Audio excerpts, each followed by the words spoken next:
I am the Tofu Golem. Please enjoy the video. You begin by getting your devices ready.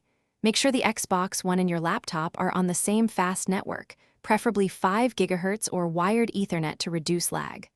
On the console, open Settings, go to Preferences, then Xbox App Connectivity, and enable console streaming and remote play. On your laptop, install and sign into the Xbox app using the same Microsoft account. Once done, open the app, let it discover your console, and click Connect to initiate the first handshake so streaming can begin. With the connection established, optimize performance and controls. Pair your Xbox controller to the laptop by USB or Bluetooth. USB removes pairing issues and minimizes input lag. If you must stream over Wi-Fi, enable Router Co-S or prioritize the console and laptop to stabilize bandwidth. Adjust Xbox app streaming quality to balanced or performance depending on your network. If you want guaranteed quality or want to record, switch to an HDMI capture card.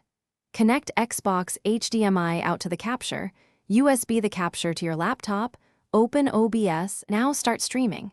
Either click Stream in the Xbox app or enable the capture source preview in OBS, then switch to full screen and tweak audio/output levels so game and chat are balanced. Make sure resolution and frame rate settings match your laptop display to avoid scaling stutter. If you experience drops or can't see the console, reboot the Xbox, router, and laptop. Confirm both devices are on the same network, and allow the Xbox app through your firewall. If issues persist, use a wired Ethernet link or the HDMI capture fallback for reliable performance.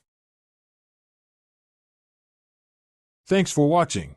Consider subscribing if we helped you today.